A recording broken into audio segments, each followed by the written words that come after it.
கிருஷ்ணாய பரமாத்மனே நமः.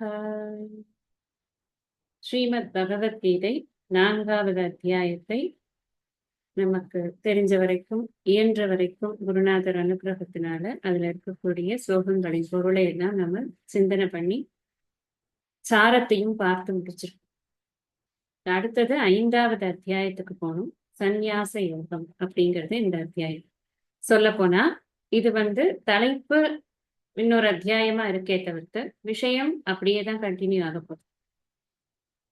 பகவான் ஸ்ரீகிருஷ்ணர் ஞான கர்ம சந்நியாசம் அப்படிங்கிற ஒரு தலைப்புல எல்லா காரியங்களையும் எந்த மனநிலையோடு ஒருவன் செய்ய வேண்டும், கர்ம சந்நியாச புத்தி அப்படிங்கிறது, கர்ம பல சந்நியாச புத்தி அப்படிங்கிறது அவன் எப்படி செய்ய வேண்டும், அதை செய்வதனால் என்ன நன்மை அப்படிங்கிற விஷயத்தை எல்லாம் தான் நமக்கு இந்த 4வது அத்தியாயத்துல சொல்லிக்கொண்டே வந்தார். தன்னுடைய அவதார மகிமை, ஞானியினுடைய மகியா, அந்த அந்த அவதாரத்தை அறிந்ததனால் மீண்டும் பிறவியை எடுக்காமல் இருக்கக்கூடிய ஒரு ஞானியின் மகிமை, அந்த ஞானி என்னென்ன சாதனைகளை செய்து அந்த ஞானத்தை அடைவான், சாதனைகளின் மகிமை, அதுக்கப்புறம் ஞானத்தின் மகிமை, இந்த ஞானத்தை பெறுவதற்கு என்னென்ன அவனுக்கு இது இருக்கணும்,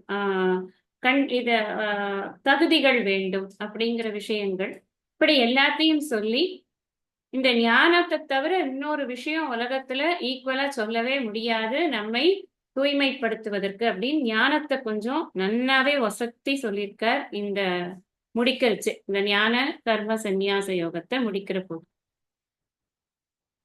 அர்ஜுனனுக்கு சொல்லப்பட்டது என்ன அப்படின்னா, கர்மனை வகி தே அதிகாரக அப்படிங்கறது அர்ஜுனனுக்கு சொல்லப்பட்டிருக்கு. இப்ப நேச்சுரலி அர்ஜுனனுக்கு ஒரு கொஸ்டின் வரணும். ஞானம் இவ்வளவு புகழப்படுகிறது, ஏற்கனவே ஞானம் புகழப்பட்டு ஞானி புகழப்பட்டு முடிக்கப்பட்ட 2வது அத்தியாயத்திற்கு பின்னாடி அர்ஜுனன் கேட்ட கேள்வி, எனக்கு அந்த 2ல ஞானத்தையும் புகழ்கிறாய், இந்த கர்மத்தையும் சொல்கிறாய், நீ எனக்கு 2ல எது எனக்கு பெஸ்ட் அதை நீ சொல்லு அப்படின்னு அர்ஜுனன் ஒரு கேள்வி கேட்ட. அதை தொடர்ந்து கர்மத்தை பற்றி, கர்மம் எப்படி செய்ய வேண்டும் அப்படிங்கறதெல்லாம் சொல்லி, அந்த கர்மத்துல உன்னுடைய ஸ்வதர்மம் தான் உனக்கு சிரேஷ்டமானது, அந்த ஸ்வதர்மத்தை ஒரு நாளும் விடக்கூடாது, விட்டுட்டியானா உனக்கு பரதர்மம் பயாவக அப்படிங்கறத சொன்னதுக்கு அப்புறமா, ஸ்வதர்மத்தை விட்டுட்டு வேற ஒன்ன பண்ற அளவுக்கு ஒருத்தனோட மனசு ஏன் போறதப்பா என்று கேட்கும் பொழுது, அந்த கேட்கதற்கான கேள்வியாக இந்த மனசுல இந்த புத்தி, மனம், புத்தி, சித்தம், அகங்காரம், இந்த காம்போசிஷன்ல என்ன பிரச்சனை ஏற்படுறது, இந்திரியங்கள், மனம், புத்தி எல்லாம் எப்படி வேலை பார்க்கறது அப்படிங்கிற விஷயங்களை அவர் விளக்கி அதனுடைய மீட்சியாகத்தான் நம்ம ஞான கர்ம சந்நியாசத்தையே பார்த்திருக்கோம். இங்கேயும் அவர் முடிக்கச்சே என்ன முடிக்கிறார்னா, தஸ்மாத் அக்ஞான சம்பூதம், நீ அக்ஞானத்தினால உன்னுடைய மனதில் ஏற்பட்டிருக்கக்கூடிய இந்த சம்சயங்களை எல்லாம், இந்த சந்தேகங்களை எல்லாம் ஞானம் என்ற வாளினால் நீ வெட்டி வீழ்த்தி விட்டு எழுந்து நீ போருக்கு புறப்படுவாயாக அப்படின்னு சொல்லிட்டார். நீ இத நீ இப்ப ஆத்திஷ்ட உத்திஷ்ட அப்படிங்கிற, இப்ப போருக்கு புறப்படணும் அப்படின்னு சொன்னா அவனுக்கு சந்தேகம் நிவாரணம் ஆகியிருந்தா தானே அவன் போருக்கு புறப்படுவான். இல்ல, அவனுக்கு இந்த இடத்துல என்ன எடுத்து மறுபடியும் அவன் என்ன இவர் ஞானத்தையே புகழ்ந்துட்டு அப்புறம் போருக்கு போஞ்சிருப்பியும் இப்படியே சொல்றாரு. ஞானத்தை புகழ்ந்தா என்ன சொல்லணும், சரி ஞானம்தான்ப்பா வசதி, வா ஞானத்துக்கு அப்படின்னு அல்லவா கூப்பிட்டுருக்கணும். It's that must be the logical next sentence அப்படின்னு அவன் மனசுக்கு தோன்றதா இல்லையா? அவனுக்கு அதை கேட்கிறான். அடுத்ததுல இந்த 5வது அத்தியாயத்துல இப்ப நம்ம முதல் ஸ்லோகத்தை படிக்கும். அர்ஜுன உவாச்ச சந்நியாசம் கர்மணாம் கிருஷ்ண புனர்யோகம் ச சம்சசி யஸ்ரேய ஏதயோரேகம் தன்மே ப்ரூஹி சுநிச்சிதம்.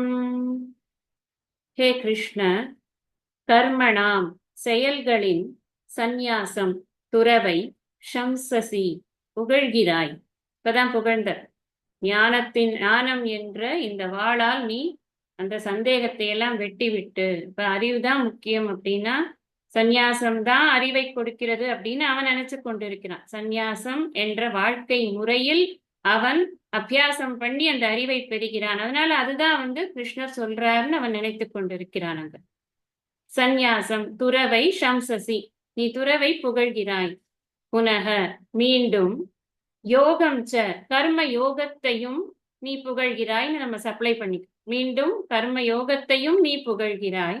ஏதயோகோ இவ்விரண்டில் எது எது ஸ்ரேயக உயர்ந்ததோ, தது அந்த, ஏகம் ஒன்றை, மே எனக்கு, சுநிஷ்டிதம் நிச்சயமாக, புரூஹி கூறு. ஒரு வாட்டியும் அர்ஜுனனோட சந்தேகம் எங்க நிக்கிறது அப்படின்னா, எனக்கு எது சிறந்ததோ அதை நீ நிச்சயமாக சொல்ல வேண்டும் அப்படின்னு. சிறந்த அறிவை அவன் பெற வேண்டும். எது அவனுக்கு என்ன ப்ராப்ளம் அப்படின்னா, நிறைய அறிவுலாம் இருக்கு. ஆனா அந்த அறிவுல எது எனக்கு இப்ப உபயோகப்படுங்கிறது அவனுக்கு தெரியுது. அப்ப உபயோகப்படக்கூடிய முக்கியமான விஷயங்களை பற்றிய அறிவு தான் அவனுக்கு தேவை. அப்படிங்கிற காரணத்தினால பகவான்கிட்ட என்ன கேட்கிறார், நீ நிறைய சொல்றியே, இதுல கர்மத்தையும் புகழற, கர்ம யோகத்தையும் புகழற, துறவு வாழ்க்கையையும் புகழறியே, நீ துறவையும் புகழ்கிறாயே, அப்ப ரெண்டையுமே நீ புகழும் பொழுது எனக்கு எது நிச்சயம் அப்படின்னு நீ சொல்லணுமே அப்படின்னு முதல்லயே சொன்னா. கார்பண்ய தோஷோ உபகத ஸ்வபாவக பிருச்சாமித்வாம் தர்ம சம்மூட சேத்தாக யஸ்ரேய நிஷ்டிதம் ப்ரூஹி தன்மே சிஷ்யஸ்தேகம் ஷாதிமாம் துவாம் பிரபன்னம். எது சிறந்ததோ அதை எனக்கு நீ கூற வேண்டும்னு அங்க ஒரு தடவை முதல்ல அது 2வது அத்தியாயத்துல சொன்ன. திரும்ப 3வது அத்தியாயத்துல என்ன சொல்றான், வியாமிஸ்ரேணேவ வாக்கியேன புத்திம் மோகய சீவமே. நீ இந்த மாதிரி 2 வாக்கியம் சொல்ற, இனி நீ வியாயசீச்சேத் கர்மணஸ்தே மதா புத்திர் ஜனார்தன தத்கிம் கர்மணி கோரேமாம் நியோஜயசி கேசவ. எனக்காக அந்த கோர கர்மத்துல என்னை ஈடுபடுத்துற, உன்னுடைய வார்த்தைகள் எனக்கு குழப்பத்தை ஏற்படுத்துகிறது. தத் ஏகம் வத நிச்சித்ய ஏன ஸ்ரேயோகம் ஆக்னுயாம். அங்கேயும் ஸ்ரேயஸ் என்னவோ அதை கூறு, சிறப்பானதை கூறு, உயர்ந்ததை கூறு. இங்கேயும் அதேதான் கேட்கிறான். ஸ்ரேய ஏதையோர் ஏகம் தன்மே ப்ரூஹி துசு நிஷ்டிதம். அப்படியே ரீஅரேஞ்ச்டு சேம் வேர்ட்ஸ் தான் அங்கேயும் வந்தது, 2வது அத்தியாயத்துல வந்ததும் இங்கேயும் அதே தான். சோ இங்க முதல்ல இருந்து இந்த ஸ்ரேயஸ சொல்றதுக்காக தான் பகவான் ஸ்டார்ட் பண்ணியிருக்காரு அப்படிங்கிறது தான் இங்க ரொம்ப முக்கியமானது. அப்ப ஸ்ரேயஸை எப்படி கொடுத்தார் அவர், சிறப்பான அறிவை எப்படி கொடுக்க அவர் விரும்பினார் அப்படின்னா, முதல்ல எடுத்த உடனே அவனுக்கு கொடுக்கப்பட்டது ஆத்ம ஞானம் தான். எல்லா பிரச்சனைக்கும் உள்ள ஒரே தீர்வு எதுன்னா, தன்னை பற்றிய உண்மை தெரிந்தால் அதற்கப்புறம் தனக்கு அந்நியமாக இருக்கக்கூடிய இந்த உலகம், உடல், இதை பற்றிய உண்மை அவனுக்கு தெரியும். அது அனித்தியம் அல்ல என்பது தெரியும். அந்த ஆத்ம அனாத்ம விவேகம் ஒருத்தனுக்கு இருந்தது அப்படின்னு சொன்னா எந்த ஒரு சூழ்நிலையையும் அவனால் சமாளிக்க முடியும். அதுதான் ஒரே டோஸ் உடனே க்ளோஸுக்கு வழி அப்படின்னு அந்த முக்கியமான ஆத்ம ஞானத்தை முதல்ல கொடுத்துடுற. அவர் ஃபர்ஸ்டே சொல்லியிருக்கலாம், உன்னோட வேலை கர்மன் ஏவத்தை அதிகாரக, ஓப்ப போடுப்பா, நீ முதல்ல அம்ப போடு, அப்புறம் பேசலாம் நம்ம அப்படின்னு சொல்லியிருக்கலாம். ஆனா அது கன்வின்சிங்கா இருக்காது. நான் சொல்றத நீ செய்யணும் சொல்ற மாதிரி குரு இல்ல. உனக்கு நான் விஷயத்த சொல்றேன், அதை கேட்டுக்கோ, அதுக்கப்புறம் நீ மனசுல தெளிவோட அந்த வேலையை நீ பண்ணணும் அப்படின்னு பகவான் எதிர்பார்க்கிற. அப்ப அதையே நிறைய விதங்கள்ல சொன்னார். அவன் ஸ்வதர்மம் போயிடுத்து அப்படிங்கிறான். ஸ்வதர்மம் எல்லாம் போகலப்பா. ஸ்வதர்மம் அப்படி சாவேக்ஷிய விகம்பித்து மர்கசி. உன் ஸ்வதர்மம்னு நினைச்சா கூட நீ போர் தான்ப்பா பண்ணி ஆகணும். எதிர்ச்சா சோபபன்னம் சொர்க்கத்வாரம் அபாவிரதம். யாருக்கு கிடைக்கும் இந்த மாதிரியான சொர்க்கத்துக்கு நேர போறதுக்கான ஒரு வழி யாருக்கு கிடைக்கும்? கிடைச்சிருக்கு எதிர்ச்சையாக. போரிடு அப்படி சொன்னார். பிரகீர்த்திய பத்தி சொன்னார். அகீர்த்திஞ்சாபி பூதானி கதையுஷ்யந்தி தேவியாம் சம்பாவிதஸ்ய சாகீர்த்திகி மரணாத் அதிரிச்சியதே. அப்பா, உனக்கு மரணத்துக்கு சமானம். நீ மட்டும் இந்த போர் பண்ணலையானா உன்னை எல்லாரும் ரொம்ப பூத்வா யாசியசி லாகவம், ரொம்ப சின்ன சின்ன ஆளெல்லாம் கூட உன்னை பயங்கரமா கிண்டல் பண்ணி கேலி பண்ணி உன்னை அசிங்கப்படுத்துவாங்கப்பா. அப்படி ஒரு அகீர்த்தி உனக்கு தேவையா? சத்திரியனுக்கு எது பலம்? கீர்த்தி தான் பலம் அப்படி சொன்னார். அதெல்லாம் சொல்லிட்டு என்ன சொன்னாருன்னா, எல்லாம் ரைட்டு, பல விதங்கள்ல வேத வசனங்கள்லாம் இருக்கு. உன்னை கர்மத்துல ஈடுபடுத்தக்கூடிய வசனங்கள்லாம் இருக்கு. கர்ம பலன் ஆசக்தி உண்டு பண்ற வசனங்கள்லாம் இருக்கு. ஆனா நீ என்ன பண்ணணும்? கர்மணைவகி தே அதிகாரக, கர்மண்யேவ அதிகாரக, மா பலேஷு கதாச்சன, மா கர்ம பல ஹேத்துர் பூப்பு. அங்க பாயிண்டே அதுதான். அந்த பாயிண்ட் வச்சுன்னு தான் அடுத்ததெல்லாம் வரப்போகுது வந்துட்டு இருக்கு. இப்ப அந்த அந்த கர்ம பலத்தை நீ நீ நாடாதே, நீ அகர்மணத்தையும் நாடாதே, நீ கர்மம் இல்லாமல் இருக்க வேண்டும் என்ற எண்ணத்தையும் கொள்ளாதே. யோகஸ்த குரு கர்மாணி, அதை எப்படி பண்ணணும், பண்ணவன் எப்படி இருக்கான், அவன் கேட்டான், இவன் பதில் சொன்னாரு, எல்லாம் இப்படியே சொல்லி கொண்டு வந்திருக்கிறார் அவன். அப்ப ஸ்ரேயஸ கொடுக்கணும் அப்படின்னு ஆரம்பிச்சு அவனுக்கு கொடுத்தது முதல்ல அந்த ஆத்ம ஞானத்தை தான் அவனுக்கு கொடுத்திருக்கிறார் அப்படி. ஆனா இவனை கர்ம யோகம் பண்ண சொல்லிருக்க. கர்ம யோகம் அப்படிங்கிறதுக்கு என்ன இதை சொன்னார் அவர் அப்படின்னாக்க, உனக்கு நியத்தம் குரு கர்மத்துவம், நீ நீ என்ன கர்மம் உனக்கு கொடுக்கப்பட்டிருக்கிறதோ அதை விருப்பு வெறுப்பு இல்லாமல் நீ செய்யத்தான் வேண்டும் அர்ஜுனா. ஏன் அதை சொன்னார், என்ன காரணத்துக்காக அதை சொன்னார் அப்படின்னு. இந்த சந்நியாசம் அப்படிங்கிறது ஒரு வாழ்க்கை முறை. பகவான் 2 வாழ்க்கை முறையை சொல்லி இருக்கிறேன்னு சொல்லியிருக்க. இந்த 2 வாழ்க்கை முறையினால் கிடைக்கக்கூடியது என்ன அப்படின்னா, 2 வாழ்க்கை முறையினாலும் கிடைக்க, சந்நியாசம் ஒரு வாழ்க்கை முறை, கர்மயோகம் என்பது ஒரு வாழ்க்கை முறை. 2 வாழ்க்கை முறையினாலும் கிடைக்கக்கூடிய பலன் ஒன்றுதான். வாழ்க்கை முறைதான் வேற வேற. ஒண்ணு எல்லாத்துலேருந்தும் விடுபட்டு படிக்கிறது மட்டும் பண்ணி கொண்டிருக்கக்கூடிய வாழ்க்கை முறை.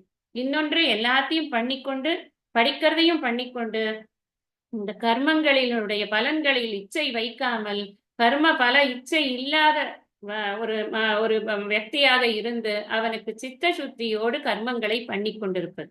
அர்ஜுனனுக்குன்னு பிரிஸ்கிரைப் பண்ணினது எது அப்படின்னா, அர்ஜுனனுக்கு இங்க முதல்ல சொன்ன கர்மணைவகி சம்சித்திம் ஆஸ்திதா ஜனகாதயன்னு சொன்ன போது, ஜனகர், அஸ்வபதி இவங்கெல்லாம் இந்த ஞானத்தோடு கூட கர்மங்களை பண்ணி கொண்டிருக்கிறார்கள். எதுக்காக?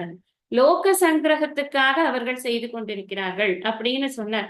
தன்னையே லோக சங்கிரகத்துக்காகத்தான் தானே இதெல்லாம் செய்யறோம். நமாம் கர்மாணிலின் பந்தி நமே கர்ம பலேஸ்லாம் சொன்னதெல்லாம் லோக சங்கிரகத்துக்காக நான் இதெல்லாம் பண்றேன் அப்படின்னு சொல்றேன். ஆனா அர்ஜுனனுக்கு லோக சங்கிரகம் சொல்லப்பட்டதா? இல்லை. அர்ஜுனனுக்கு என்ன சொல்லப்பட்டது அப்படின்னா, சித்த சுத்திக்காகத்தான் நீ உன்னோட கர்மாவை இப்ப நீ பண்ணணும். உனக்கு சித்த சுத்தி தான் இப்ப முக்கியமா வேணும். ஏன்னா உனக்கு இன்னும் குழப்பங்கள் இருக்கிறது இல்லையா? ஞானத்தில் நிலை பெறணும் மனசுன்னு சொன்னா, நம்ம முன்னாடியிலேருந்து பார்த்து கொண்டிருக்கோம், இந்த மனம் புத்தி சித்தம் அகங்காரம் இந்த காம்போவை வைத்துக் கொண்டுதான் ஞானத்தில் நிலை பெறுவது அப்படிங்கிறத நம்ம பண்ண முடியும். இங்க ஏதாவது குழப்பம் ஏற்பட்டதுன்னு சொன்னா, அப்ப எவ்வளவு படிச்சாலும் சரி அதனால நமக்கு ஒரு தெளிவு ஏற்படாது. இங்க குழப்பம் இல்லாம இங்க சுத்தமாகணும்னு சொன்னா, அதற்கு தகுந்த நம்முடைய நியமிக்கப்பட்ட கர்மங்களை பலனில் இச்சை இல்லாமல் நாம செய்துதான் ஆக வேண்டும். இதுதான் அர்ஜுனனுக்கு பிரிஸ்கிரைப் பண்ணின விஷயம். இங்க சுவாமிஜி ஒரு அழகான அனாலிசிஸ் ஒண்ணு பண்றாரு இந்த இடத்துல. அது முக்கியம், நம்ம தெரிஞ்சுக்க வேண்டிய ஒரு அனாலிசிஸ். ஒரு வாழ்க்கை இப்ப ஒரு வாழ்க்கை அப்படின்னு எடுத்துக்கொண்டா 4 ஸ்டேஜஸ் இருக்கு அப்படின்னு சாஸ்திரம் சொல்றது இல்லையா? பிரம்மச்சரியம், கிரகஸ்தாசிரமம், வானப்பிரஸ்தம், சந்நியாசம் அப்படின்னு 4 ஸ்டேஜஸ் இருக்கு. இந்த பிரம்மச்சரியம் அப்படிங்கிறது ஸ்டூடெண்ட்ஷிப். என்ன வேலை அவனுக்கு? இந்த ஸ்டூடெண்ட்ஷிப்ல அவனுக்கு ஒரே வேலை படிக்கிறது தான். அவன் எந்த ஒரு பிரிவை சேர்ந்தவனாக இருந்தாலும் அந்த சமயத்துல அவனுக்கு படிப்பு தான் வேலை. அவன் வியாபாரியினுடைய பையனா இருந்தாலும் உடனே வியாபாரத்துக்கு அனுப்பிட மாட்டாங்க. வாப்பா என்னோட கம்பெனில நீ ஒரு டைரக்டரா உட்காந்துக்கோ அப்படின்னு சொல்ல மாட்டாங்க. முதல்ல படிக்க வேண்டியதெல்லாம் படிச்சதுக்கு அப்புறமா உனக்கு நான் கம்பெனில இடம் கொடுக்குறேன். அப்படிதான் அந்த இது பண்ண முடியும். அது மாதிரிதான் எல்லா தொழில், எந்த தொழில் எடுத்துட்டாலும் அந்த தொழிலுக்குள்ள போறதுக்கு முன்னாடி அவன் முதல்ல படிக்கணும். அப்ப அவனுக்கு படிக்கிறது ரிலேட்டடா சில கர்மாக்கள் இருக்கும். நம்ம இப்படி புரிஞ்சுக்கலாம். அந்த காலத்துல இதை சொல்ற போது எப்படி சொல்லுவாங்க அப்படின்னு சொன்னா, பிரம்மச்சரியத்துல ஒரே ஒரு கர்மா தான் நித்திய கர்மா அவனுக்கு இருக்கு. சந்தியாவந்தனாதிகள் பண்ணணும். அதை தவிர அவன் சமிதாதானம் போன்ற சிறிய கர்மாக்கள் அவன் செய்யணும் அப்படின்னு. இப்ப அது எல்லாரும் பண்ணணும், பண்ணல அந்த கான்ஃபிளிக்ட்குள்ள நான் போக விரும்பல. நம்ம புரிஞ்சுக்க வேண்டியது என்னன்னா, சிறிய கர்மங்கள் அவனுக்கு உண்டு. அதாவது நித்தியமும் இறைவனை தொழுவது அப்படி வச்சுக்கலாம். நம்ம நித்தியமும் இறைவனை தொழுவது என்ற வேலை அவனுக்கு இருக்கிறது. அதை தவிர அவனுக்கு படிப்பதுதான் வேலை. இப்ப அந்த இடத்துல, அந்த ஆசிரமத்துல அவன் என்ன சந்நியாசம் பண்ணுவான் அப்படின்னாக்க, அவன் பிரதிஷித்த கர்ம சந்நியாசம் அப்படின்னு ஒண்ணு பண்ணுவான். பிரதிஷித்த அப்படின்னு சொன்னா, எதை செய்யக்கூடாதோ அந்த மாதிரி கர்மங்களை அவன் செய்யக்கூடாது. அவன் அது சந்நியாசம்னா என்ன? நியாசம்னா விடுறது. சந்நியாசம், சம்யக் நியாசம், நன்றாக விடுவது. அவன் அது பக்கமே எட்டி பார்க்க மாட்டான். பொய் பேசுறதுக்கே போகவே மாட்டான். பொய்யே அவனுக்கு இது பண்ணக்கூடாது. அதே மாதிரி அவன் பெற்றோர்களுடைய சொற்பேச்சை அவன் கேட்டு நடக்கணும். குருவினுடைய சொற்பேச்சை அவன் கேட்டு நடக்கணும். அப்ப இதெல்லாம் அவனுக்கு பண்ணணும். இதெல்லாம் பண்ணலைன்னா அதெல்லாம் அதர்மம். சிம்பிள் வேர்ட்ஸ்ல சொல்லணும்னா அதர்ம சந்நியாசம். அதர்மத்தை சந்நியாசம் பண்றோம். இனிமே அதர்மமே பண்ணக்கூடாது. நம்ம படிக்கிறதெல்லாம் திருக்குறள், பகவத்கீதை, பாகவதம் இந்த மாதிரி நம்ம உயர்ந்த கிரந்தங்கள்ல படிக்கிற காரணத்தினால நம்ம அதுல சொல்லியிருக்கக்கூடிய மகாத்மாக்கள்லாம் எப்படி இருக்காங்களோ அந்த மாதிரிதான் நாம இருக்கணும்னு நினைக்கணும். அப்படித்தான் ஒரு பிரம்மச்சாரியினுடைய வாழ்க்கையானது கட்டமைக்கப்படும். நமக்கே ஒரு 2 சின்ன குழந்தைகள் கிடைச்சதுன்னா நம்ம என்ன பண்ணுவோம்? ரெயின் ரெயின் கோ அவே சொல்லி காட்டுன்னு சொல்லக்கூடாது. நம்ம அதுகளுக்கு நமக்கு இருக்கக்கூடிய சின்ன சின்ன ஸ்லோகங்களை, ஈஸியா வரக்கூடிய ஸ்லோகங்களை எல்லாம் சொல்லி கொடுத்து அதை மழலையில சொல்லி கேட்டு ரசிக்கணும். அதை விட்டுட்டு ஏதோ ஒரு பாஷையில ஏதோ ஒரு அவன் எதுக்கு பாடினானே தெரியல அந்த ரெயின் ரெயின் கோயவே, அதை நம்ம சொல்லி கொடுத்து அதுல நம்ம சந்தோஷப்படுறதுங்கிறது கிடையாது. நம்மளோட கல்ச்சர்ல அதெல்லாம் கிடையாது. யாராவது ஆம்பிட்டானா உடனே 4 ஸ்லோகத்தை சொல்லி கொடுக்கறது தான். நம்ம அப்படிதான் வளர்ந்துருக்கோம் சின்னதுல இருந்தே.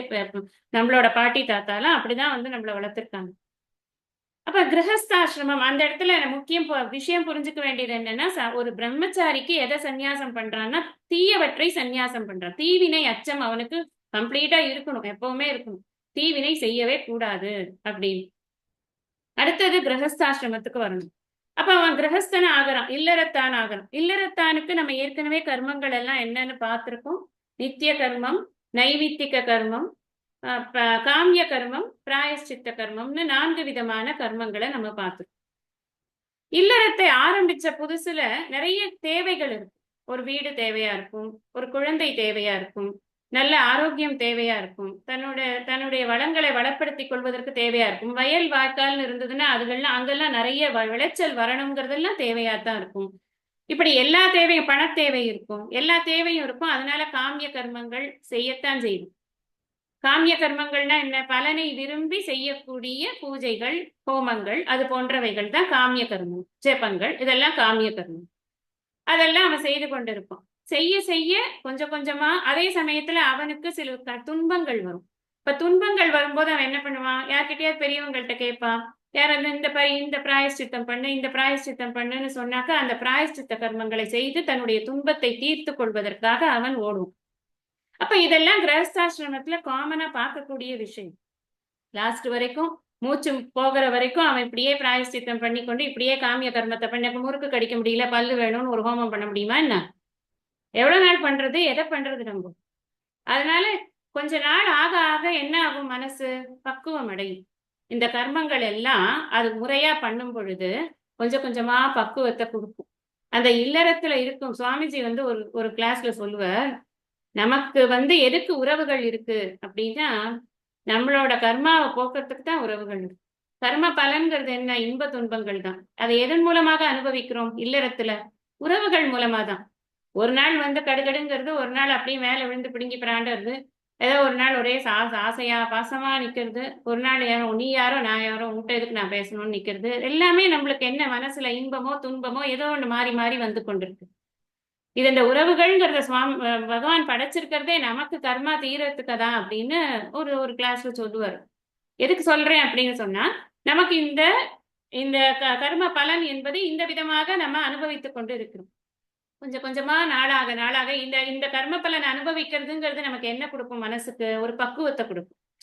எல்லாமே நிலையற்றதுதான். எதுதான் நிலையா இருக்கு?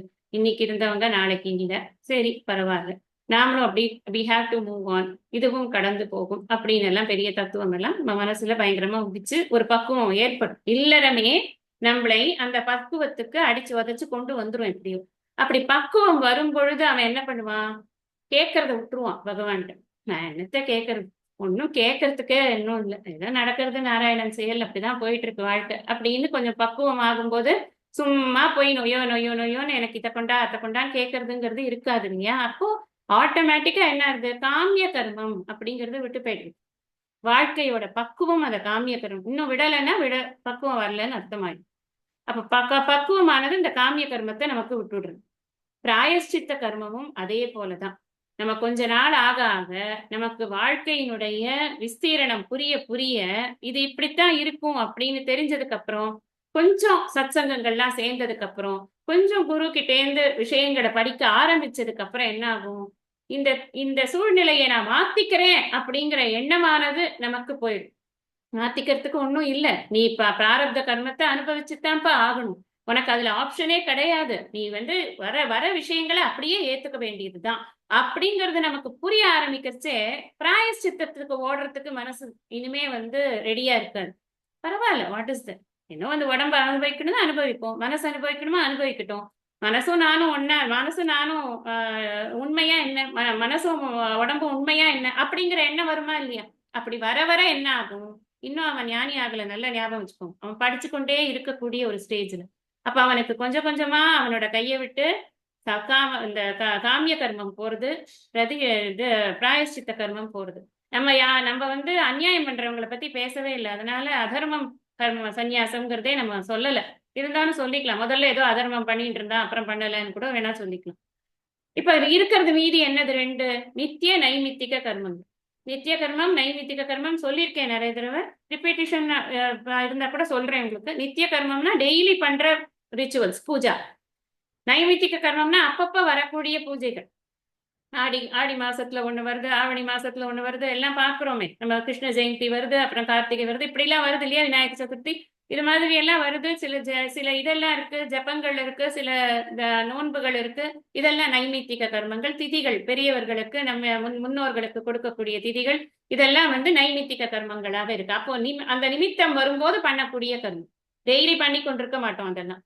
அப்போ அந்த நித்திய கர்மம், நைமித்திக கர்மம் மாத்திரம் இப்ப பாக்கி இருக்கு.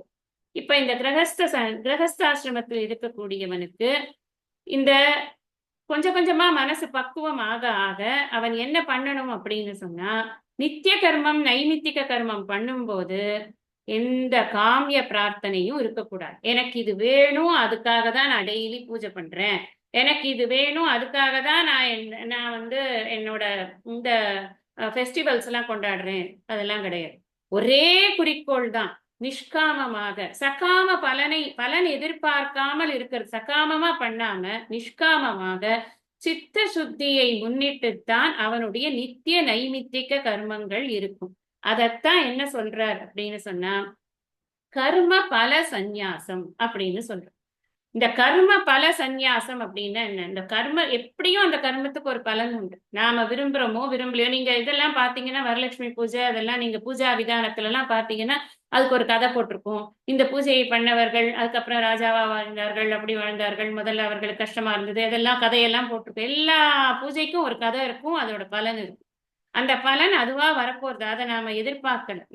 நமக்கு என்ன பலன் வேண்டும் அப்படின்னு கேட்டா சித்த சுத்தி மட்டும்தான். அது நிச்சயமா நம்ம இந்த பலன் மேல நாட்டம் இல்லாம இருக்கிறச்சே தன்னால வந்துடும். அதனால கர்ம பல சந்நியாசம்.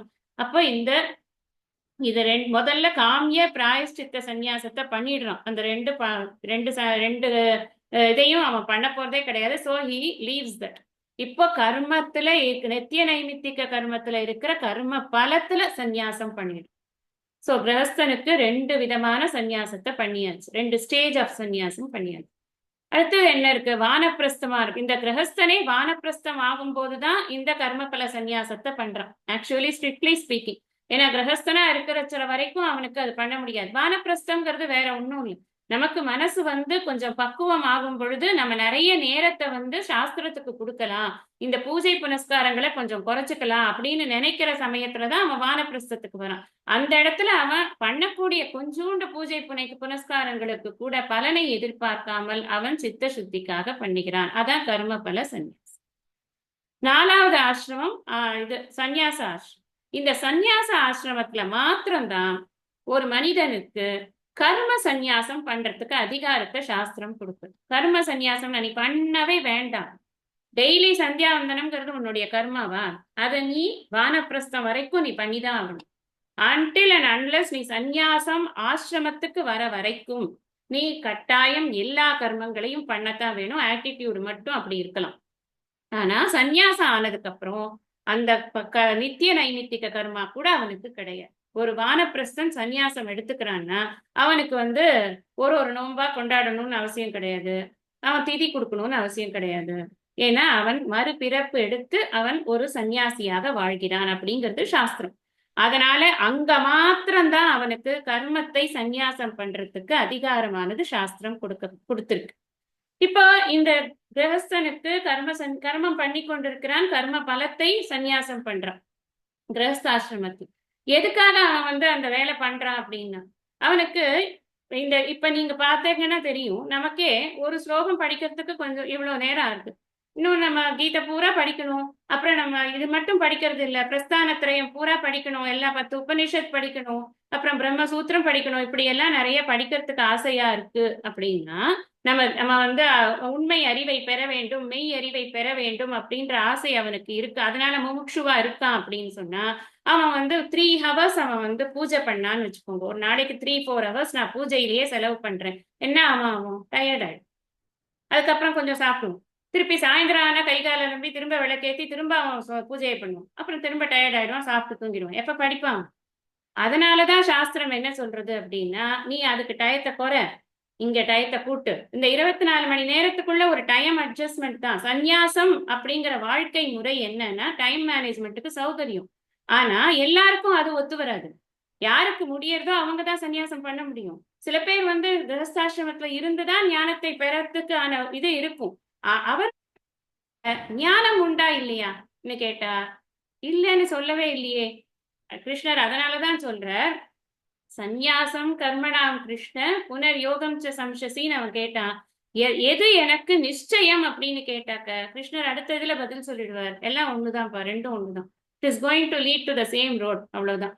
நீங்க வேற பாத்துல போவீங்க, ஆனா யுவர் டெஸ்டினேஷன் இஸ் சேம். இப்ப இல்லறத்துல இப்ப இந்த கர்ம பலன் சந்நியாசம் அப்படின்னு சொல்றோம் இல்லையா, அது ஒரு முக்கியமான விஷயம். என்னன்னா இந்த கர்ம பலன் அப்படிங்கிறது எனக்கு என்ன விதமான பலனை கொடுக்கிறது அப்படின்னு கேட்டா, இந்த புண்ணியத்தை கொடுக்கறது. நமக்கு தெரியும் கர்ம பலன்னா என்னன்னா புண்ணியம் தான். அந்த புண்ணியம் எனக்கு எப்படி வருது, என்ன எப்படி நான் என்ஜாய் பண்றேன்னா விஷய சுகமாக என்ஜாய் பண்றேன். விஷய சுகம் அப்படின்னு சொன்னா என்ன? இப்போ ஒரு பொருளை நான் அனுபவிக்கணும்னா என்னோட இந்திரியங்கள்ல ஏதாவது ஒண்ணு அந்த பொருளை பார்க்கணும், கேட்கணும், முகரணும், ஏதோ ஒண்ணு இந்த இந்திரிய சம்பந்தம் இருக்கணும். மனசு அதை என்ஜாய் பண்ணும். அப்போ மனம் இந்திரியங்கள் சேர்ந்துதான் ஒரு விஷய சுகத்தை அடைகிறோம் அப்படின்னு சொன்னார். இங்கதான் பிரச்சனை நமக்கு அர்ஜுனனுக்கு. அவன் என்ன இவர் என்ன சொல்றார், ஜனகர் முதலியவர்கள் எல்லாருக்கும் நான் வந்து இதே ஞானத்தை தான் கொடுத்தேன். விவஸ்வான், மனு எல்லாருக்கும் இதே ஞானத்தை தான் கொடுத்தேன். அவர்கள் எல்லாரும் இதே ஞானத்தை வைத்துக் கொண்டுதான் கர்மங்கள் பண்ணி கொண்டிருந்தார்கள். இந்த ஞானத்தோடு கூடிய கர்மங்களை பண்ணி கொண்டிருந்தார்கள். நீ இதே ஞானத்தோடு கூட இந்த கர்மங்களை பண்ணு, உனக்கு சித்த சுத்தி வேண்டும், அதுக்காக நீ கர்மங்களை பண்ணுன்னு சொன்னா அர்ஜுனனுக்கு இந்த கான்செப்ட், இந்த தியரி எல்லாம் புதுசா இருக்கு. ஏன்னா அவனுக்கு ஒண்ணுதான் 2 தான் தெரியும். ஒண்ணு விஷய சுகத்தை ஜாலியா அனுபவிக்கிறது, இல்லைன்னா அதை விட்டுடுறது. இதை வைத்துக்கொண்டே அனுபவிக்கிறது. அப்ப நீ வந்து பலனில் இச்சை இல்லாமல் இதையெல்லாம் அனுபவிக்கிறதுன்னா அது எப்படி அப்படிங்கிறது அவனுக்கு புரியல. புரியவும் இல்லை, அவனுக்கு தெரியவும் இல்லை. அவனுக்கு வேண்டியது வெட்டு 1 துண்டு 2ன்னு தான் வேணும். இப்ப ஃபார் எக்ஸாம்பிள் நம்ம இப்போ இந்த விஷய சுகம்ங்கிறது அவனுடைய பார்வையில, அர்ஜுனனுடைய பார்வையில நம்ம பார்த்தோம்னு சொன்னா, அங்க வந்து போர்க்களத்துல அவன் வந்து ஒருத்தர் வெட்டணும். போர்க்களத்துல என்ன விஷய சுகம் இங்க சொல்ற விஷயமே எங்கன்னா போர்க்களத்துல சொல்றாரு அவர் இந்த விஷயத்த. அப்ப அவனுக்கு அது புரியறதுக்கு அவன் போர்க்களத்துல இருக்கிற சீனை அவன் எடுத்து பார்த்தான்னா, யாரோ ஒருத்தனை வெட்டுறான்னு வச்சுக்கோ. இப்ப வெட்டும் பொழுது அவனுடைய மனம் எப்படி இருக்கும்? ஓ, இவனை எதிரி, நம்ம இவன் தலையை வெட்டிட்டோம், ஓகே, நம்ம வந்து இது பண்ணிட்டோம், நம்ம வந்து ஜெயிச்சிட்டோம், ஒரு ஆளை ஜெயிச்சிட்டோம், அடுத்த ஆளுக்கு நம்ம போகணும் அப்படிங்கிறது அவனுடைய ஆட்டிடியூடாக இருக்கணும். கிருஷ்ணர் சொல்றபடி இருக்குமா? அர்ஜுனனுக்கு என்ன ப்ராப்ளம்? இப்ப ஜனகருக்கோ இல்ல அஸ்வபதிக்கோ இந்த ப்ராப்ளம் வந்து இல்ல. ஏன்னா அவர் எதிரியோட தான் போராடுறாங்க. எதிரியில யார சின்ன சோல்ஜரை வெட்டினாலும் சரி, பெரிய சோல்ஜரை வெட்டினாலும் சரி, சேனாதிபதியை வெட்டினாலும் சரி, வெட்டியாச்சு போச்சு, அடுத்தது ஆளுக்கு போயிட்டே இருப்பாங்க. அங்க அர்ஜுனனுக்கு அது இல்ல. அர்ஜுனனுக்கு என்ன ப்ராப்ளம்? அர்ஜுனனுக்கு அவன் சொந்தக்காரனையே கொல்லணும். இந்த போர்க்களம் தான் சீனு. ஜனகருக்கும் அஸ்வபதிக்கும் வேற மாதிரி சிச்சுவேஷன், ஆனா அர்ஜுனனுக்கு வேற மாதிரி சிச்சுவேஷன். அதனாலதான் அவனுக்கு இவ்வளவு குழப்பமே. நான் ஏன் இந்த போர கர்மத்தை பண்ணணும்? நான் ஏன் எனக்கு சேர்ந்த வாழையே கொல்லணும்? எனக்கு சேராத வாழை கொள்ற வரைக்கும் எனக்கு இந்த சம்சயமே வரலையே. நான் எத்தனையோ போர் பண்ணியிருக்கேனே. நான் இப்பதானே இந்த ப்ராப்ளம்ல வந்து மாட்டின்னு இருக்கேன். அப்பனா என்ன ப்ராப்ளம் அவனுக்கு? இந்த இந்திரிய சுகங்கள் இருக்கு இல்லையா, இந்த விஷய சுகம். இப்ப இது வந்து எனக்கு கொன்னுட்டேன் நானு, அப்ப இந்திரியம் என்ன பண்றது, என்னுடைய மனசு என்ன பண்றது, ஆஹா நீ என்னத்த பண்ணி நான் உன்னோட தாத்தாவல்லவா நீ அடிச்சுட்ட அப்படின்னு இந்த மனசு ஒரு கில்ட்டுக்குள்ள போறது இல்லையா, அதனால அவனுக்கு அது துக்கத்தை கொடுக்குது. அப்ப அந்த துக்கம் அவனுக்கு ஏற்படுற காரணத்தினால இந்த செயல் அவனுக்கு கோர செயலாக தெரிகிறது. நியத்தம் குரு கர்மத்துவம்னு சொல்லியிருக்காரு முன்னாடி. உன்னுடைய டியூட்டியை தான் நீ பண்ற, டியூட்டிஃபுல்லா அவனால நினைக்கவே முடியுது. அதுதான் அவனோட ப்ராப்ளமே. அதனால அவன் என்ன நினைக்கிறான், இதுல இருந்து எஸ்கேப் ஆகி நம்ம பேசாம சன்னியாசம் வாங்கிட்டோம்னா நமக்கு பிரச்சனையே கிடையாதுப்பா. அங்க நமக்கு அறிவே இல்லாம சன்னியாசம் வாங்கினா கூட பரவாயில்ல, பொறுமையா உட்காந்து படிச்ச அறிவை வாங்கிக்கலாம். அதுதான் அவனுக்கு ஐடியா. மைண்ட்ல என்ன ஐடியானா அவனுக்கு இதுதான், இங்கேருந்து எஸ்கேப் ஆயிடணும் எப்படியா. ஆனா கிருஷ்ணர் என்ன சொல்றாரு அப்படின்னா, நீ இதுல எஸ்கேப்லாம் ஆக முடியாது. ஏன்னா இந்த மாதிரி நீ சன்னியாசத்துல 2 வகை இருக்கு, நம்ம படிச்சிருக்கோம். வித்வத் சந்நியாசம், விவிதிஷா சந்நியாசம். விவிதிஷா சந்நியாசம்ங்கிறது சந்நியாசம் பெற்று அதன் பிறகு ஞானத்தை பெற்று மோட்சத்தை அடைவது, மோட்சத்தை உணர்வது. இங்க வித்வத் சந்நியாசம்னா என்ன, ஞானத்தை பெற்று ஞானத்தினால் ஞானபூர்வகமாக சந்நியாசத்தை பெறுவது, அதன் பிறகு செய்வது லோக சங்கிரகம். இப்ப இவனுக்கு எப்படி லோக சங்கிரகம் சொல்ல முடியும், இவனுக்கு இன்னும் ஞானத்திலேயே திருடம் இல்லையே, இன்னும் சந்தேகத்தோட தானே அவன் பயணம் பண்ணி கொண்டிருக்கான். அப்ப என்ன ஆகுதுன்னா, இங்க அர்ஜுனனுக்கு சொல்லப்பட்டது லோக சங்கிரகம் அல்ல, அர்ஜுனனுக்கு சொல்லப்பட்டதே சித்த சுத்திக்காக செய்யக்கூடியதுதான். அதனால ஜனகர் அஸ்வபதி எல்லாம் நம்ம எக்ஸாம்பிள் சொல்றோம். அதுக்கு அடுத்தது என்ன சொன்னார் அவர், எத்யத் ஆச்சரதி சிரேஷ்டக அப்படின்னு சொன்னாரா. அந்த ஆச்சரதி சிரேஷ்டகன்னு சொன்னதே கூட நீ ஒரு ஹீரோவா இருக்கப்பா போர்க்களத்துல, எந்த போர்க்களத்துக்கு போனாலும் நீதான் ஹீரோவா இருக்க, உன்னை தொடர்ந்து வரக்கூடியவர்களுக்கு நீ ஒரு ராங் இதை கொடுத்துடாது, ஒரு பிரசிடென்ஸ் கொடுத்துடாது, அதனால நீ போர் தான் பண்ணணும் அப்படின்னு அவர் சொன்னார். இப்ப அவனுக்கு என்ன தோன்றதுன்னா, இது எது அவனோட மனசுல எது ஸ்ரேயஸ்ன்னு நினைச்சு கொண்டிருக்கான்னா, சந்நியாச வாழ்க்கை முறை கிடைச்சிடுத்துனா நான் நிம்மதியா ஆயிடுவேனே, இந்த கிருஷ்ணர் இதை சொல்ல மாட்டேங்கிறாரே அப்படின்னு அவனுக்கு எண்ணமா இருக்கு. அதுக்கு பகவான் என்ன பதில் சொல்றார் பாக்கலாம். ஸ்ரீ பகவான் உவாச்ச சந்நியாசः கர்மயோகஸ்ச நிஸ்ரேயசகராவுபௌ தயோஸ்து கர்ம சந்நியாசாத் கர்மயோகோ விசிஷ்யதே. சந்நியாசக துறவரமும் கர்மயோக கர்மயோகமும் கூட உபௌ இரண்டும் நிஸ்ரேயச கரௌ மோட்சத்தை அளிப்பவை. ஸ்ரேயஸ்னாலே மோட்சம்தான், நிஸ்ரேயஸ்னா நிச்சயமாக மோட்சத்தை அளிப்பவை. து ஆனால் தயோகோ இவ்விரண்டில் கர்ம சந்நியாசாத் கர்மத்தை துரத்தலை விட கர்ம யோகம் விசிஷ்யதே சிறந்தது.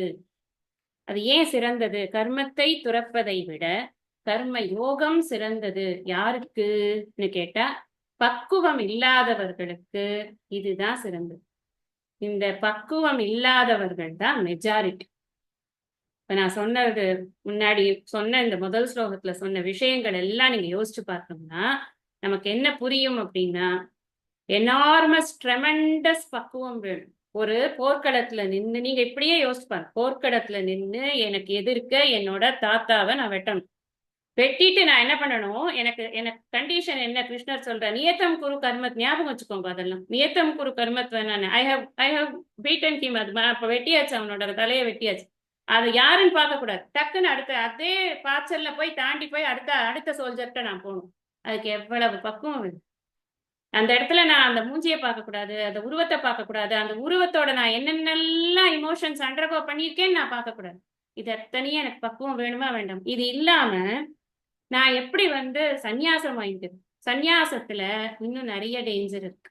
எல்லாரும் என்ன நினைக்கிறது அப்படின்னு இதுதான் பக்குவம் அப்படிங்கிறத நாம புரிஞ்சுக்கணும். நம்ம செய்யற வேலையில விருப்பு வெறுப்பு இன்மை அப்படிங்கிறது இதுதான் அப்படிங்கிறத நம்ம புரிஞ்சுட்டோம். அது ஒரு திங் மனசுல வச்சுக்கோங்க. அதை பேஸ் பண்ணி தான் நம்ம இதை படிச்சா நமக்கு புரியும். இங்க என்ன கேட்கிறாருன்னா, ஸ்ரேயஸ் எனக்கு எது ஸ்ரேயஸை கொடுக்கும்னு கேட்கிறார். நிச்சயமா ஸ்ரேயஸை கொடுக்கக்கூடியது அப்படிங்கிறது அப்படின்னு இதுதான் அவர் சொல்லவே இல்லை. ரெண்டுமே நிச்சயமா ஸ்ரேயஸை கொடுக்கக்கூடியதுதான். நான் முன்னாடியே சொன்ன மாதிரி ரெண்டுத்துக்கும் என்ன டெஸ்டினேஷன் என்னன்னா, ஞானம் தான் டெஸ்டினேஷன். இந்த பக்குவம் உள்ள மனம் ஞானத்தை பெற்று இதே ஆசிரமத்துல கிரகஸ்தாசிரமத்திலேயே இருந்து கொண்டு ஞானத்தை பெற்று முக்தியை உணரலாம். பக்குவம் உள்ள மனம் சந்நியாசத்தை பெற்று ஞானத்தை பெற்று முக்தியை உணரலாம். ரெண்டுமே பண்ண முடியும். ரெண்டுமே எந்த ஒரு வழியை தேர்ந்தெடுத்தாலும் கூட அந்த ரெண்டு வழியும் கொடுக்கக்கூடியது என்னன்னா ஸ்ரேயஸ் தான். ஸ்ரேயஸ்ங்கிறது சிறப்பு, சிறப்புங்கிறது மோட்சம் அப்படின்னு இருக்கு. அப்ப இந்த ஞானத்தினால நம்ம கர்ம சந்நியாசம்னு ஒரு வார்த்தை சொல்லிருக்க. கர்ம சந்நியாசாத்துன்னா என்ன அர்த்தம்? இப்ப போன அதிகாரத்துல போன அத்தியாயத்துல படிச்ச விஷயம் தான். ஞான கர்ம சந்நியாசத்தின் மூலமாக அதுதான் ஏற்கனவே ரொம்ப புகழ்ந்து சொல்லப்பட்டிருக்கு கிருஷ்ணரால. அப்போ இந்த ஞான கர்ம சந்நியாசம் அப்படிங்கிறத கர்மயோக வாழ்க்கை முறையிலேயே நீ பண்ண முடியும். ஞான யோக வாழ்க்கை முறையிலும் கண்டிப்பா பண்ணலாம். ஞான யோக வாழ்க்கை முறையில ஒரே ஒரு வேலை தான், ஞானத்தை பெறுவதற்காக நேரம் செலவழிப்பதை தவிர்த்து வேற வேலை கிடையாது. எக்ஸ்ட்ராவா ஏதாவது பண்ணினாங்கன்னா அது அவங்களுடைய பிராரப்தத்தினால பண்றாங்கன்னு புரிஞ்சுக்கணும். அவருக்கு ஒரு மடம் வந்துடுத்து, அவருக்கு ஒரு பீடம் வந்துடுத்து, அவர் அதுக்கப்புறம் நிறைய அதுக்கு அது மாதிரி நான் 10 மடம் வந்துடுத்து அப்படின்னு சொன்னா அதெல்லாம் அவருடைய பிராரப்த கர்மம். அதனால அது அப்படித்தான் ஒரு சன்னியாசி இருக்கணும். சன்னியாசினா கண்டிப்பா அவருக்கு ஒரு மடம் இருக்கணும், அப்படி கிடையாது. சன்னியாசினா எதுவும் இருக்கக்கூடாதுங்கிறது தான் சாஸ்திரம் சொல்றது. ஒன்னும் வச்சுக்க கூடாது. பிக்ஷ பாத்திரமே கூட தேவை கிடையாது. கரதல பிக்ஷா கருதல வாசம்னு சாஸ்திரம் சொல்லிடுது. அதனால எதுவுமே தேவையில்லை. ஹோல்டு பண்றதுக்கு ஒரு விஷயம் கூட கிடையாது சன்னியாசியை பொறுத்தின வரைக்கும். பட் என்ன பண்ணுவார் அந்த வாழ்க்கை முறையில? அப்படி சாப்பிடறதுக்கு ஜீவனத்துக்கு சாரீரம் கேவலம் கர்ம குர்வன் ஆப்னோதி லிப்பியத்தேன்னு சொன்னார். இப்பதான் படிச்சோம். ஏதோ சரீரத்தை போஷணை பண்ணிட்டு அதுக்காக வேண்டி சாப்பிடுவார், அதுக்காக வேண்டி கொஞ்சம் தூக்கத்தை இது பண்ணிப்பார், அதுல கொஞ்சம் ரெஸ்ட்ல இருப்பார். மற்ற பேரமெல்லாம் படிப்பு படிப்பு படிப்பு. யாராவது கேட்டா சொல்லி கொடுக்குறது, இல்லைன்னா அதுவும் தேவை கிடையாது. அது ஒன்றும் கண்டிஷனும் கிடையாது.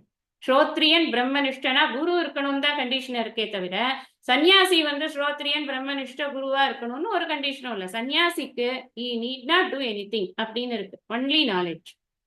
இந்த கர்ம யோகிக்கு அதனாலதான் அவனுக்கு ரொம்ப அட்ராக்ட் ஆகுது.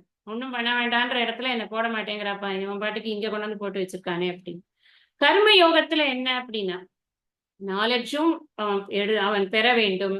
அட் த சேம் டைம் அவனுக்கு இட்ட பணிகளை எல்லாம் அவனுக்கென்று இருக்கக்கூடிய ஸ்வதர்மத்தை பூராத்தையும் அவன் அனுசரிச்சுத்தான் ஆகும். அந்த ஸ்வதர்மத்துல அவன் ஒரு நாளும் சொணங்கவே கூடாது. என்ன வேலையா இருந்தாலும் சரி. ஹவுஸ் ஒய்ஃப்னா வீட்டை எப்படி பாத்துக்கிறோம், குழந்தைகளை எப்படி பாத்துக்கிறோம், நம்மளுடைய கணவனை எப்படி பாத்துக்கிறோம், பெரியவர்களை எப்படி பாத்துக்கிறோம், நம்மளோட டியூட்டி என்ன, அதை பண்ணி கொண்டேதான் இருக்கணும். ஆழ் மனசுல இந்த ஞானமானது நமக்கு என்ரிச் பண்ணி கொண்டே இருக்கணும். நம்மள டெய்லி ஒரு 3 hours 4 hours நம்ம இதுக்கு டைம் செலவு பண்ணி படிச்சதை திரும்ப படிச்சு நமக்குன்னு டைம் எடுத்துக்காம நம்ம எந்த வேலையும் பண்ண மாட்டோம். அப்படி நம்ம டைம் எடுத்து பண்ணும் பொழுது கர்மயோகத்து வாழ்க்கை முறையிலேயே அவனுக்கு அடையக்கூடியது என்ன அப்படின்னா அதுவும் அவன் முக்தியைத்தான், அங்கும் அவன் முக்தியைத்தான் அடைகிறான். என்ன ப்ராப்ளம்னா இந்த சந்நியாசம்ங்கிறது கத்தி மேல நடக்கிற மாதிரியான விஷயம். கொஞ்சம் பக்குவம் இல்லாத போயிடுது அப்படின்னா நம்ம இப்பதான் கூடா ஒழுக்கத்துல பார்த்தோம். நம்ம அகங்குன்றி மூக்கே கரியார் அப்படின்னு படிச்சு அவனுக்கு வெளியில அவன் ரொம்ப இதுவா இருக்கான். ரொம்ப சன்னியாச வாழ்க்கை முறையெல்லாம் ரொம்ப படாடபமா நல்லாதான் இருக்கு. அந்த ட்ரெஸ் எல்லாம் போட்டுண்டா எல்லாரும் மதிக்கிறா, எல்லாரும் காலில் விழறா. மூஞ்சி தெரியாதவன்லாம் கூட அவனை கையை கூட்டி நமஸ்காரம் பண்றான். ஆனா அவனுக்கு அது பக்குவம் இல்லைன்னா அது எவ்வளவு பெரிய கஷ்டம். அவனுக்கு கஷ்டம், அந்த சொசைட்டிக்கு கஷ்டம், அந்த ஹோல் அட்மாஸ்பியரே கெட்டு போறது. அவனுக்கு மட்டும் இல்ல, அவன் போல இருக்கக்கூடிய நல்லவர்களும் கூட கெட்ட பேர் தான் வாங்குறாங்க. அப்படிங்கிறதுனால இது பக்குவம் இல்லாம செய்யக்கூடியது பண்ண முடியாது. அதனாலதான் பக்குவம் தேவை. அப்படிங்கிறதுக்காகத்தான் இல்லற வாழ்க்கை முறையை நிர்ணயம் பண்ணி இருக்கிறதுக்கு காரணம் என்னன்னு சன்னியாசத்துல இந்த பக்குவத்தை எதுக்காக தேவை அப்படின்னு நம்ம கொஞ்சம் சிந்தனை பண்ணணும். சன்னியாசி அப்படிங்கிறவருடைய ஒரு இது எப்படி இருக்கணும் அப்படின்னா முதல்ல அவருக்கு தனியா இருக்க தெரியும். தனியா இருக்கிறதுக்கே தெரியல, யாராவது ஒருத்தர் ஒரு ஜமா கூட இருக்கணும். எப்ப பார்த்தாலும் நான் சொல்றதெல்லாம் கேட்டுக்கொண்டே இருக்கணும், நான் ஏதாவது ஒன்று சொல்லிக்கொண்டே இருப்பேன், நான் அதெல்லாம் எக்ஸிக்யூட் பண்ணிட்டே இருக்கணும், இல்ல என்னோட யாராவது உட்காந்து படிக்கணும், எனக்கு கம்பைன் ஸ்டடி தான் வரும். இதெல்லாம் சன்னியாசத்துல லாய்க்கே இல்லை.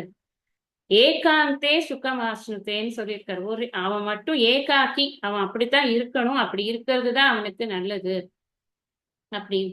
அப்ப இந்த ஏகாந்தமா தன்னோட தான் இருக்கிறதுக்கு எத்தனையோ பேருக்கு பயம் இருக்கு. நான் சும்மா ஒரு ரூம்ல உட்காந்துருங்க, இந்த இடத்துல உட்காந்துருங்க, தான் வந்துடுறேன்னா ஐயோ எப்போ வருவாங்க, இல்ல ஏதாவது போனை கொடுங்க நான் ஏதாவது படிச்சுட்டு. இப்போ இந்த தனிமையை விரட்டுறதுக்கு இந்த போனும் வாட்ஸ்அப்பும் யூடியூபும் பேஸ்புக்கும் இல்லாத கூத்தெல்லாம் பண்ணிட்டு இருக்கு. ஆனா தனியா இருக்கிறது, ஏன்னா சுவாமிஜி சொல்லுவார் பரமார்த்தஜி, யார்கிட்ட நம்ம ரொம்ப இன்செக்யூர்டா ஃபீல் பண்றோம்னா நம்ம கிட்டயே தான் நம்ம இன்செக்யூர்டா ஃபீல் பண்றோம். ஏன் அப்படி? ஏன் என்னால தனியா இருக்க முடியாது? தனியா இருக்கிறதுல என்ன கஷ்டம்?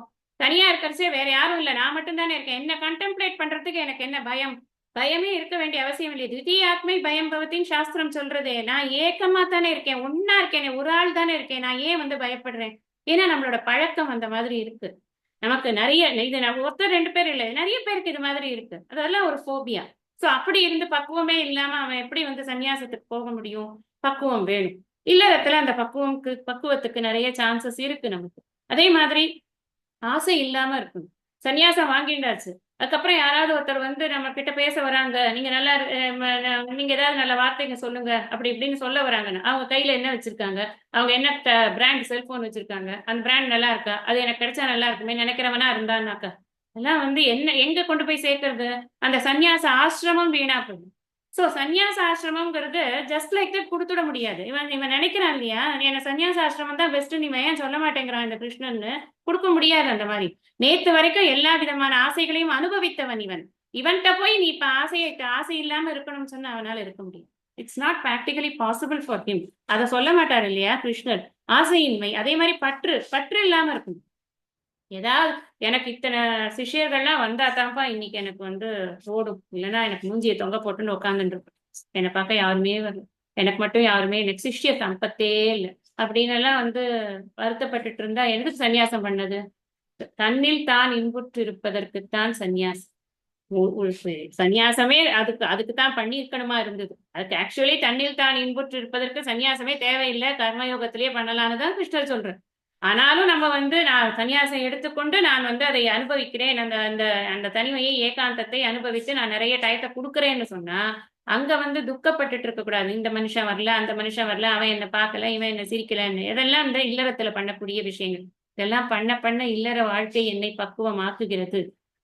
ஆனா சந்நியாசத்துல எனக்கு அந்த இது கிடையாது. நான் பக்குவம் இல்லாம சந்நியாசம் வாங்கி கொண்டேன் என்று சொன்னால் அந்த சந்நியாசம் எனக்கு வீணாகிவிடும். புலனடக்கம் எல்லாத்த விட ரொம்ப முக்கியம். என்ன, எந்த வீட்டுல என்ன நல்ல பிக்ஷை அப்படின்னு ஒரு சன்னியாசி யோசிச்சு பக்ஷைக்கு போக முடியுமா? போக முடியாது. எனக்கு இன்னைக்கு இந்த பிக்ஷை தான் வரணும், with I want this Pongal plus vada plus coffee today அப்படின்னு யார்கிட்டயாவது ஒரு கிரகஸ்தன்ட்ட ஆர்டர் பண்ண முடியுமா? பண்ண முடியாது. அவன் பார்த்து ஏதாவது ஒண்ணு கொண்டு வந்து கொடுப்பான். சன்னியாசி பாவம் உட்காந்துருக்காரே, அவருக்கு நம்ம ஏதாவது கொடுக்கணுமேன்னு கொடுத்தான்னா அதை வாங்கி சாப்பிட்டுக்கணும், அவ்வளவுதான். நான் முன்னாடியே சொல்லியிருக்கேன் உங்களுக்கு, சுவாமி சாந்தானந்தர் எப்படி வந்து கரத்தல பிக்ஷை எடுத்து அந்த புதுக்கோட்டையில தபஸ் பண்ணினார் அப்படின்னு. என்ன கொடுக்குறாங்களோ அதுல எல்லாமே ஒரே கையில தான். பாயசமும் அதுலதான், கறியும் அதுலதான், ரசமும் அதுலதான், சாம்பாரும் அதுலதான், சாதமும் அதுலதான், தயிரும் அதுலதான், அப்படியே ஒரே உருண்டை மொத்தமா போட்டுச்சு.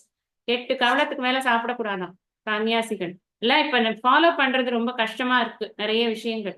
ஆனா இதெல்லாமே எதை பேஸ் பண்ணி இருக்குன்னா பக்குவத்தை பேஸ் பண்ணி. இந்த பக்குவம் எங்க கிடைக்கும்? இந்த பக்குவம் கர்மயோகம் பண்ற அந்த வாய்ப்பு இருக்கக்கூடிய இல்லற வாழ்க்கையில தான் கிடைக்கும். ஆனா இத கர்மயோக வாழ்க்கை முறையை நீ கடைபிடித்தாலும் சரி, ஞான யோக வாழ்க்கை முறையை கடைபிடித்தாலும் சரி, இந்த ஞானம் அப்படிங்கிறதுனால முக்திங்கிறதுல ஏதாவது மாறுதல் உண்டா? அது கிடையாது. அதனாலதான் அவர் சொன்ன நிஸ்ரேயச கரவ் உபவ். ரெண்டுமே என்ன பண்றதுப்பா? மோட்சத்தை தான் கொடுக்கறது. ஆனா கர்ம சந்நியாசத்தை பண்றதை விட கர்ம யோகம் உனக்கு நல்லது. கர்ம யோகோ விசிஷ்யத்தே. உனக்கு நல்லதுங்கிறது இல்ல, பெரும்பாலானவர்களுக்கு அதுதான் நல்லது. ஞானேஸ்வர் மகராஜோட தந்தையார் வந்து சந்நியாசம் பண்ணிட்டார். சந்நியாசம் பண்ணதுக்கு அப்புறமா, சந்நியாசம் பண்ணும் பொழுது அவருக்கு கல்யாணம் ஆனதை சொல்லாம சந்நியாசம் பண்ணிட்டார் குரு கிட்ட போய் காசி.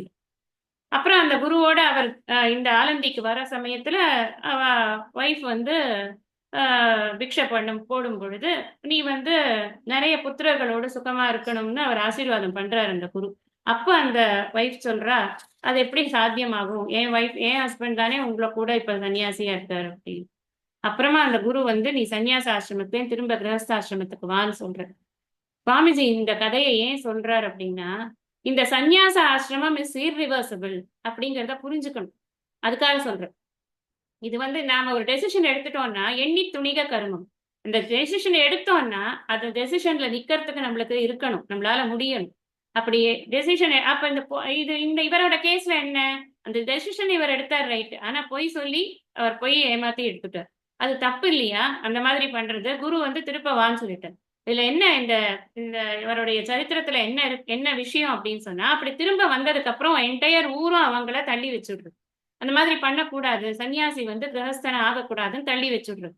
ஆனா ஒரு குருவினுடைய வாக்கு பலிதம் ஆகிறதுக்காக வேண்டி இதெல்லாம் நடந்திருக்கு. அதுக்கப்புறம் தான் ஞானேஸ்வரர் பிறக்கிறார், அவருடைய தங்கை முக்தாபாய் எல்லாமே பிறக்கிறாங்க, எல்லாம் நடக்குது. ஆனா எல்லாருமே இவங்களை இகழ்கிறார்கள், இந்த குடும்பத்தை இகழ்கிறார்கள். ஏன்னா அவர்கள் எல்லாம் வந்து தர்மத்தை மீறினவர்கள் அப்படின்னு. அந்த காலத்துல அவ்வளவு ஸ்ட்ராங் தர்மா இது கடைபிடிக்கப்பட்டிருந்தது. அப்ப இவங்க 2 பேரும் என்ன கேக்குறாங்க, ஹஸ்பண்ட் ஒய்ஃப், அந்த ஊருக்குள்ள இருக்கிற பெரியவங்க கிட்ட எல்லாம், நாங்க என்ன பண்ணது, நாங்க தப்பு பண்ணிட்டோம், என்ன பண்றது பிராயஷ்சித்தம் சொல்லுங்க. 2 பேருமா சேர்ந்து குளத்துல முங்கி செத்து போகிறது தான் பிராயஷ்சித்தம் அப்படின்னு பெரியவர்கள் சொன்னதுனால, குழந்தைகளை அப்படியே விட்டுவிட்டு அவர்கள் அந்த மாதிரி குளத்துல முங்கி இறந்து போனார்கள். அதுதான் அவர்கள் வந்து பிராயஷ்சித்தமாக அது பண்ணாங்க அப்படின்னு சொல்ற.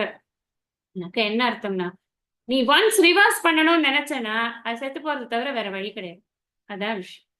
அப்போ அதை விட நான் என்ன பண்ணலாம், 10 வாட்டி யோசிக்கலாம், நான் எனக்கு சன்னியாசம் வேணுமா வேணாம். அதனாலதான் கிருஷ்ணர் இழுத்து பிடிக்கிறார். யாருக்கு எதை கொடுக்கணுங்கிறது பகவானுக்கு தெரியும். பகவான் நினைச்சிருந்தாருன்னா, அப்படியே அப்பா உனக்கு ஸ்ரேயஸ் வேணுமா, இந்தா நீ சன்னியாசத்தை எடுத்துட்டு கடகடான்னு போ அப்படின்னு சொல்லியிருக்கலாம். ஆனா அவர் சொல்லல. அவர் ஏன் சொல்லலைன்னா, இவ்வளவு விஷயம் இருக்கு, இவ்வளவு பக்குவங்கள், இந்த பக்குவங்கள் அத்தனையும் அவன் ஒருத்தனுக்கு இந்த இல்லறத்தில் இருந்த காரியங்கள் செய்யும் பொழுதுதான் அவனால் பண்ண முடியும். இங்க நீ நம்ம இல்லறம்னு சொல்லும் பொழுது, இந்த அவனுக்கு என்ன இப்ப இல்லறம் அர்ஜுனனுக்கு, நம்ம அர்ஜுனனையே மனசுல வச்சுட்டு நிறைய விஷயங்களை ஒப்பிடுவோம். அதுதான் நம்மளோட இது மைண்ட் என்ன பண்ணும்னா, ஒரு விஷயம் சொன்னாச்சுன்னா இந்த இடத்துல அர்ஜுனனுக்கு என்ன வரும் அப்படின்னு. நான் முன்னாடியே சொல்லியிருக்கேன், இது எல்லாம் அர்ஜுனனுக்கு மாத்திரம் சொல்லப்பட்டது அல்ல, அர்ஜுனனை சாக்கா வைத்துக் கொண்டு நம்ம அத்தனை பேருக்கும் சொல்லப்பட்டது. நமக்கு எல்லாருக்கும் ஒரு ஒரு விஷயம் இதை சொல்லும் பொழுது தோணும், நீங்க சொல்றதெல்லாம் நல்லாதாங்க இருக்கு, ஆனா இந்த இல்லறத்துல இருக்கிற மாதிரி ஒரு புடுங்கல் எங்கேயான வேற ஏதாவது இருக்கா? நிறைய புடுங்கல் இருக்கு, எத்தனை பேரை சாட்டிஸ்ஃபை பண்ண வேண்டியிருக்கு, எத்தனை பேரை நாம வந்து இது அட்ஜஸ்ட் பண்ணி போக வேண்டியிருக்கு. அதெல்லாம் ஒரு சன்னியாசிக்கு இருக்கா? நீங்க சன்னியாசிக்கு இருக்கிற கஷ்டங்களை மாத்திரம் தான் சொல்றீங்க, நீங்க ஒன் சைடடா இருக்கீங்க அப்படின்னு நமக்கு தோணும். ஆனா ஒண்ணு, இந்த சன்னியாசிக்கு டிஸ்டர்பன்ஸ் இல்லைன்னு நாம நினைக்கிறோம். மனசு எப்படி இருக்கோ அதை பொறுத்துதான் அவரோட டிஸ்டர்பன்ஸ் ஸ்டேட்டஸே. அதை நம்ம புரிஞ்சுக்கணும். இவன் மனசு வந்து சித்த சுத்தி இல்லாத ஒரு சன்னியாசி ஆனான் ஒருத்தன் அப்படின்னு சொன்னா, அவனுக்கு அதை விட பெரிய டிஸ்டர்பன்ஸ் கிடையாது. நல்ல ஒரு பெரிய இது என்னன்னா, இன்னொருத்தர் வந்து நம்மளை டிஸ்டர்ப் பண்றதை காட்டிலும் நம்ம மனசு குத்தி கொடைஞ்சு உயிரை வாங்குறது இல்ல, அதுதான் பெரிய டிஸ்டர்பன்ஸ். அதனாலதான் கிருஷ்ணர் சொல்றார், உனக்கு நிறைய பேருக்கப்பா இந்த இதுதான் நல்லது, எது கர்ம யோகம் தான் விசிஷ்யத்தே, அதுதான் நல்லது அப்படின்னு. அடுத்த ஸ்லோகத்துக்கான பொருளை நம்ம அடுத்த சத்சங்கத்துல படிக்கலாம். மேற்கொண்டு இப்ப நம்ம கீதா மகாத்மியத்தை படிக்கலாம்.